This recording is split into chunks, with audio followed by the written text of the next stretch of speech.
क्या कह रहा है कि liquid of mass 1 kg is filled in a flask as shown in the figure. Force exerted by the flask on the liquid. Atmospheric pressure को कर देना इग्नोर. मान लेना कि एटमॉस्फेयर नहीं है, एटमॉस्फेरिक प्रेशर नहीं है, तो एक्चुअली क्या है, ये लिक्विड का लग रहा है हमको वेट लग रहा है. कितना?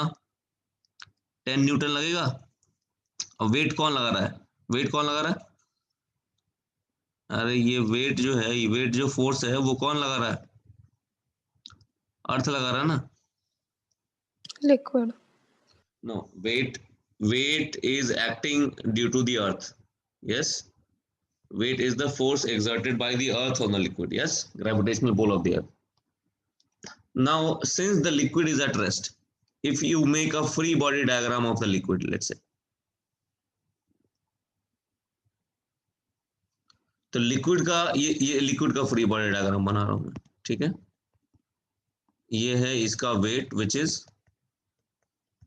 10 newton and from the sides of the flask ऐसी फोर्सेस लग रही होंगी क्या इस पे perpendicular.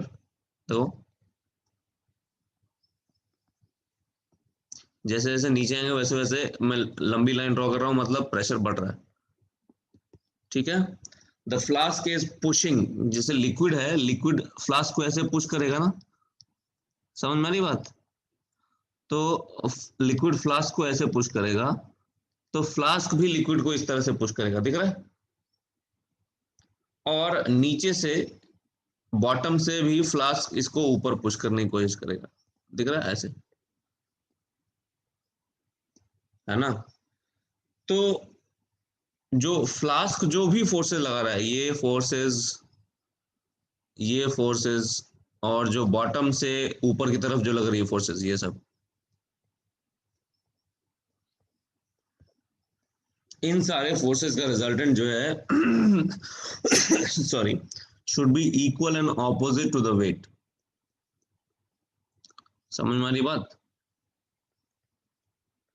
Equal and opposite to the weight of the liquid. तभी तो नेट फोर्स कितना होना चाहिए? नेट फोर्स, तभी तो नेट फोर्स 0 होगा.